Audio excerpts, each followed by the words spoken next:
talked about this day for a long time, and it's here. It's time. It's time. Let's go. Don't leave today disappointed. I'm ready right now. Let's go. Give me something light a cigarette just so I can breathe. Welcome to the Innsbrooke Fantasy Football Podcast. I am your host, Shaun Bell. It is great to have you guys here. It is playoff football, and that is what we had last week across the league. And this is what we're going to review this week. There's a lot of things that I want to touch base on in regards to fantasy football in this league. But let me take a break to tell you some good news. My mother was diagnosed with stage 4 breast cancer back at the beginning of the year. They told her she had a 1 in a million chance to actually get to remission one day. Well, you know me, I'm a gambling man, and I do a lot of Bell Marys. Well, my mom just had one of the biggest Bell Marys that you could have. She beat cancer. She's in remission. So super hyped, super stoked about that. That is a big deal considering the odds were not stacked in her favor. And we hit these long shots in the Bell family. Yeah, when the odds are crazy, we hit those parlays. Speaking of parlays, if anybody has followed me in the gambling world that I do stuff with, I've got a lot of big interviews and stuff that I've done. I've done a couple things with Barstool this past week. I was on the Steffi Small show. A lot of big opportunities coming up my way. I'm thankful that you guys have kind of paved the way. You've kind of helped me practice my skill by allowing me to do this for this league, and I am thankful for that. So we can only go up from here, boys. Maybe the Innsbrooke Fantasy Podcast will blow up into something bigger one day. We shall see. But anyways, you guys don't care to hear about that, do you? So let's go ahead and let's review our last week of the playoffs, and let's get crazy. So week 15 was a lineup of matchups in the first round of the playoffs. We had a lot of good things going on. Let's break it down and let's really talk about what happened across the league. Your first matchup in the actual playoffs. We're not talking about the toilet bowl. We're talking about playoffs. Yes, playoffs. Your first matchup was I Am Kin Enough. Joel versus Tuna Fish Sticks. It was a matchup that a lot of people had controversy surrounded around. Did Eric deserve to get in? You know, that's the question we all ask. But there's no way of knowing because it's too late, and Eric is going to be in this playoff race. So here we go. Let's cover this game. You had Joel, the number 2 team overall, versus Eric in this one. Joel wins this one 131-113. Joel's 10-4. He has silenced the haters. He has put out the team that most believe didn't deserve to be here. Just depends how you look at it. Eric did win his division. I mean, what happens? But, Mr. Ken didn't have it in him to Florida State Eric. He couldn't do that to him. So Joel gets this victory here. And it's in a fashion that I feel like was pretty big for the most part. But if we look down at this recap of the game, let's look at what we had here. We had Dak Prescott throwing up only 6 points this past week. Joel had to be shaking in his boots when he saw that. That was a nerve-wracking thing going on there, especially when Pat Mahomes is lined up across from you. But when Dak is failing, the good news is James Cook was cooking. James Cook dropped 36 points, and it was a large victory. Kenneth Walker had 20. The other running back room combined with Achane and Elliott didn't even have 20 total points. So one of the running backs deleted their running back with ease. Your next one was Cooper Kupp and Mike Evans, Stephon Diggs, Josh Reynolds. You had those matchups that were going on. As we look at these matchups, Cooper Kupp did come back into a kind of a normal fashion this week. 25 points, really big game for him, had 111 yards receiving, 1 touchdown, really put him in a position to possibly help him win if Achane would have showed up, but Achane didn't. Big news on the other side is Mike Evans somehow squeezed a touchdown out of this one, which was huge to help his lines. But where's Stephon Diggs? I mean, how do you have a Stephon Diggs on your roster and you can't figure out a way to get him more points? I mean, 8 points. If Joel's going to want to take this thing deep in the playoffs, he's going to need Stephon Diggs to really start showing back up. Then you got the tight end room. Jake Ferguson's really came on as of late. I thought these tight ends were pretty evenly matched going into it, and 10-6 was the difference. Swift, had nothing. He needed a touchdown to really give him the nudge. Devontae Smith, they voided each other. And then on the other side, both defenses were great.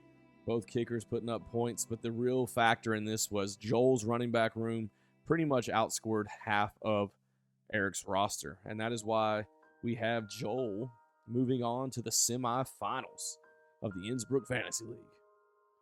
Now, your next matchup that was in this playoff race of a century, we had Slobber Knockers, Mr. Ken, versus his son, Taylor, staying on the porch. Now, the other son is on the outside looking in, just watching all the other thick pins have a good time. But that didn't stop these two thick pins, the Goliaths, as some would say, of the thick pin family. Go head to head. You had two of the best teams in the league playing here. You had the number 6 and number 4 team. Mr. Ken's team may be the number 6 team overall, but let's face it, he caught some bad breaks at the end. His team is really good. He's not a 6 seed, I don't think a true one. He should be up there in those top tier seeds, but he is one of the lower seeds in this. Mr. Ken beats his son, and yes, please don't call it Child Protective Services. It's okay. It's just a metaphor. But Mr. Ken wins 169 to 123, and what was a great matchup for these two. You had Brock Purdy versus Josh Allen. Brock Purdy is playing at an MVP level for a guy that gets paid the same thing that guys get paid to push buggies at Kroger. Hell of a season by Brock Purdy. I mean, outstanding. And usually when Brock Purdy's cooking, that means his counterpart, Christian McCaffrey, is cooking as well. McCaffrey had 115 rushing yards, a rushing touchdown, 72 yards receiving, and 2 receiving touchdowns, hanging 41 points. I don't care who you are. If CMC's doing that, that's tough to beat. And then you had Kyron Williams, who's been a steal for Mr. Ken, putting up 24 points with 152 yards rushing, 1 rushing touchdown. And that was massive for him. The only thing that hurt Kyron was his fumbles this game, but I think they'll have that fixed. On the other side, Alvin Kamara and Raheem Mostert. I mean, honestly, if Eric would have had these 2 running backs playing for him, that game is a lot closer with Joel. These running backs aren't bad. Mostert and Kamara are not bad. The only issue is they played 2 of the better fantasy running backs. So Taylor got the short end of the deal on that. Amon-Ra St. Brown showed back up. That was huge for Mr. Ken. 112 yards receiving and a touchdown, 24 points. Sutton, has been kind of an average guy. He's been touchdown reliant. He had 71 yards receiving, but no touchdown. That touchdown could have really helped if he would have got one of those this week, but he didn't. You had Puka. Puka's been kind of quiet for Mr. Ken. He's had good weeks, but when Cooper Kupp came back, he kind of became like the little brother again. He only had 10 points. Jalen Waddle with a monster week, 28 points for Taylor, 142 yards receiving and a touchdown. Then you got the tight end battle of the century. You got Dalton Kincaid with the big old goose egg versus Tyler Conklin. I mean, Conklin had more points with 5 because Kincaid got 0. That really hurt Taylor. A big goose egg in the playoffs in a slot is a hurt. Then James Conner putting up 17 points against the San Francisco defense with 85 yards rushing and a touchdown.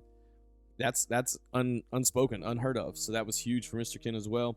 Aaron Jones has kind of fallen off lately, but 10 points still out of him. You had the gayest kicker in the league, Matt Gay, with 12 points, outscoring Mick Anus on the other side. Mick Anus and Gay. I mean, what a kicker matchup this week for the two family members here. And then Mr. Ken got bold, started the Falcons defense, which was a good move, it looks like. Got him a solid 10. And then the Lions got 7. That was the matchup between them. Mr. Ken gets the big victory. He moves on to the semifinals. Now, your semifinal matchups this week is a team has no name and I'm Ken enough. And then there's Slobber Knockers and the Mean Machine. So you got the 1 versus the 5 and the 3 versus the 2. So let's go ahead and break these games down and look this over. The first game that we want to break down is a team has no name versus I'm Ken enough. This is going to be a great matchup between these two teams. You got the number 1 overall team versus the number 2 overall team playing in the semifinals. Usually these two type of teams wouldn't meet until the championship, but by the format of this league and the way the playoffs fell, these two Goliaths are playing each other right now. So right now, if you look at this, it has Joel predicted by NFL Next Gen Stats to win 121 to 117. 121 to 117. So how can Joel have a big victory this week? Well, let's start with this. You have the quarterback matchups against each other. Tua versus Dak. Their teams play each other this week. We're going to have to see what happens with that. Dak's going to have a bounce-back week, I believe. Dak always plays well after a bad week. That's given. The only issue is they're on the road in Miami. And Dallas is not a good team on the road. But I do believe in Dak this week. I think he has a great week. You got Mixon and Breece Hall versus James Cook and Kenneth Walker. The plus side here is all these running backs are playing pretty bad run defenses. You know, Mixon may have the toughest one with playing Pittsburgh, but overall they're not playing great run defense. Maybe Titans, I don't know. But I think the running backs will be pretty evenly matched. If James Cook goes off like he did last week, Tyler doesn't stand a chance in hell at beating him. But I don't think James Cook reciprocates that this week. The Bills are weird. Their usage is weird. That's all I'll say. Your receiving matchup is Devontae Adams and Brandon Ayuk versus Mike Evans and Stephon Diggs. It's crazy to think that Ayuk has probably in recent weeks been one of the highest scorers out of all four of these guys. If you told me Ayuk was probably the most consistent, reliable option between Devontae Adams, Mike Evans, and Diggs, I'd call you crazy. Right, Lauren? But here it is. This matchup will be questionable because of a couple things. I do think the matchups for Mike Evans and Stephon Diggs are better. They're playing the Chargers and Jaguars.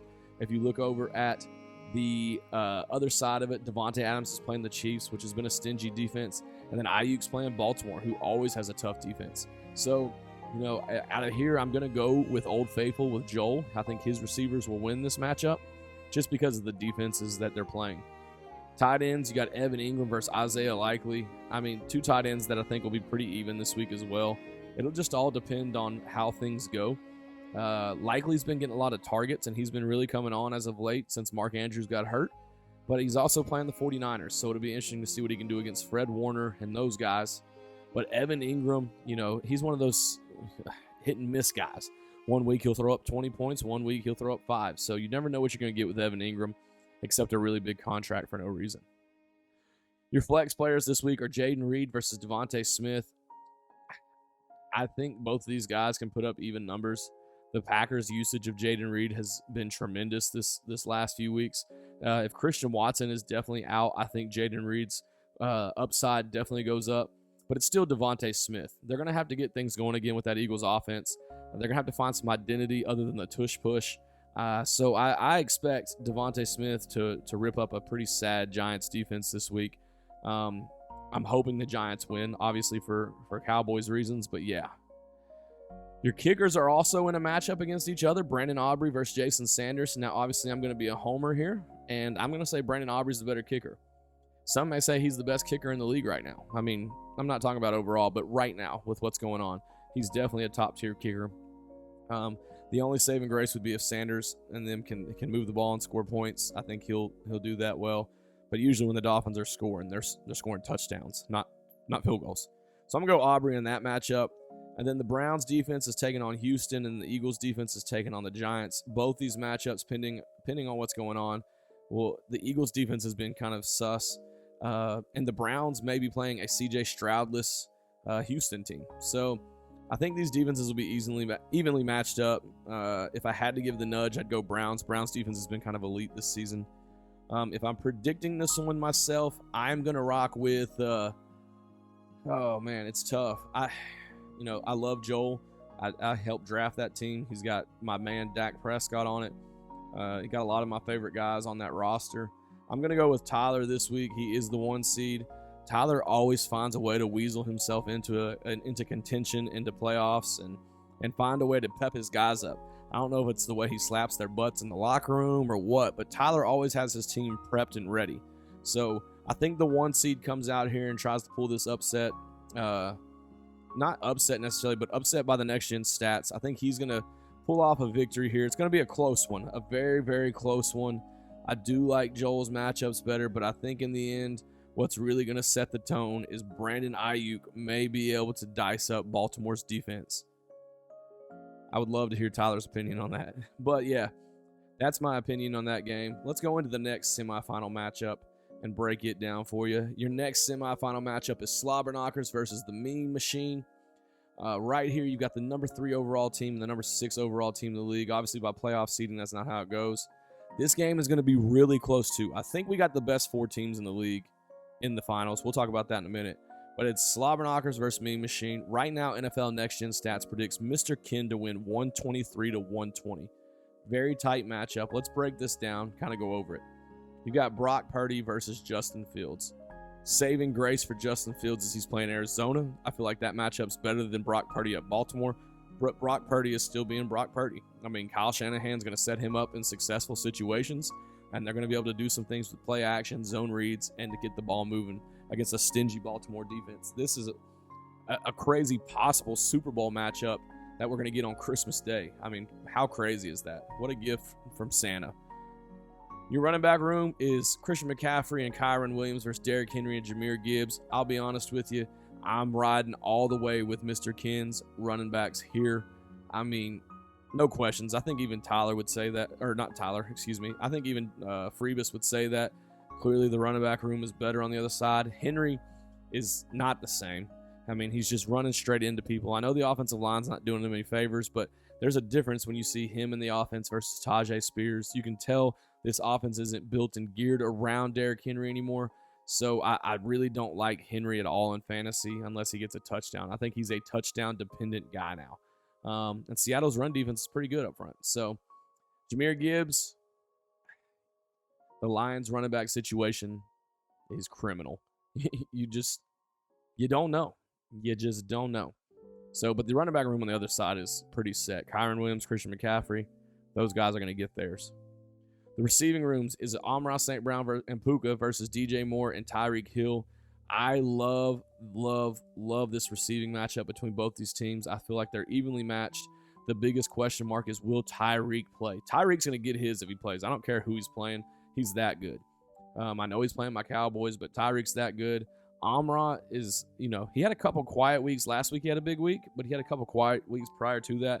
Minnesota's defense has been stingy, but also at the same time, they allowed Jake Browning to throw up 300-plus yards on them. So, if Jake Browning can do that, I feel like Amon-Ra can get his, and I also feel like Jared Goff can definitely do that. Puka versus DJ Moore, I feel like these guys are evenly matched. They're going to be dependent on their receptions and a touchdown. Can they get the looks? Can they get going early? I think that'll be a wash right there. I'm going to give Amon-Ra the edge over Tyreek this week just because, is Tyreek healthy? Is he playing? But also, more importantly, I mean, that's a division game for the Lions. That's a big win for them. And on the other side, Tyreek doesn't necessarily have to play. You got Conklin versus Kraft and probably the best tight end matchup of the year. Nobody wants to see this. If I had to pick one, I'm going to go with Kraft over Conklin just because Kraft has got Jordan Love at quarterback and Conklin's got me at quarterback, basically. So I'm going to go with Kraft. They're both touchdown dependent on really putting up a lot of points. But, yeah, if I had to pick one, that's who I'd go with. But I think it's a wash there, too. Your flex matchups here is James Conner versus Zay Flowers. James Conner, I love his matchup this week versus Chicago. Zay Flowers has got a tough one against San Francisco, who's become a little bit better in the pass defense. Zay Flowers is kind of banged up right now. I know he's questionable, but he's also been losing some of his targets. Old man Odell has really came on lately.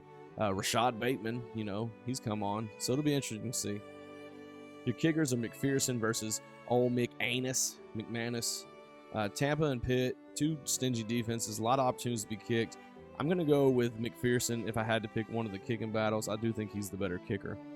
The defense is the Jets versus the Seahawks. Both of these guys are playing abysmal offenses. If the Titans are starting someone else other than Will Levis, I love the Seahawks play. And the Jets defense is just good, and they're playing Washington. But Sam Howell is throwing the hell out of the football, so we'll have to see how that goes. But if I'm predicting this one, I think Mr. Ken wins this one. I don't think Tyreek is going to get the same exact momentum that he's had just because he's hurt. I don't even know.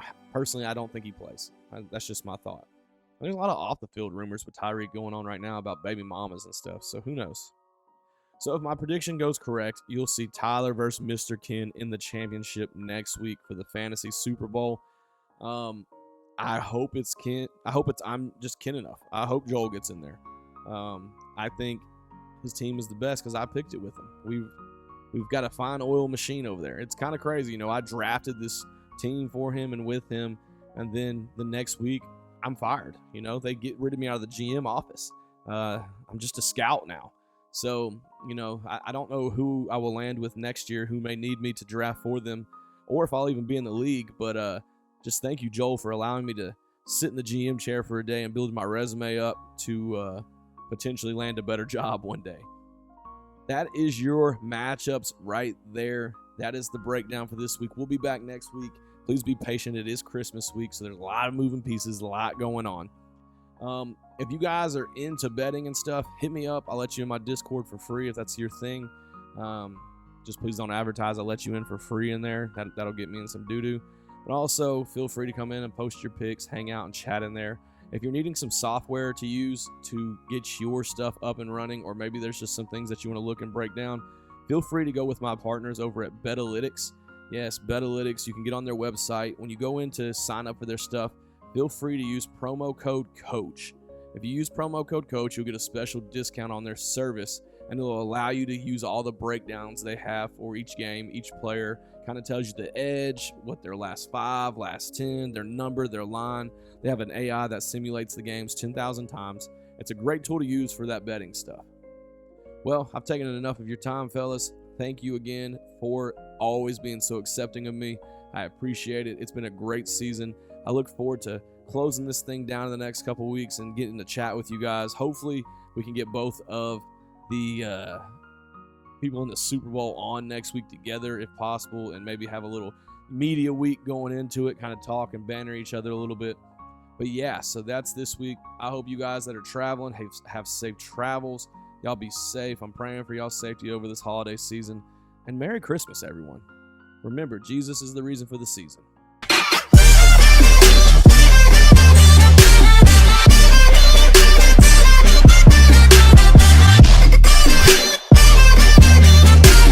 How'd you like it?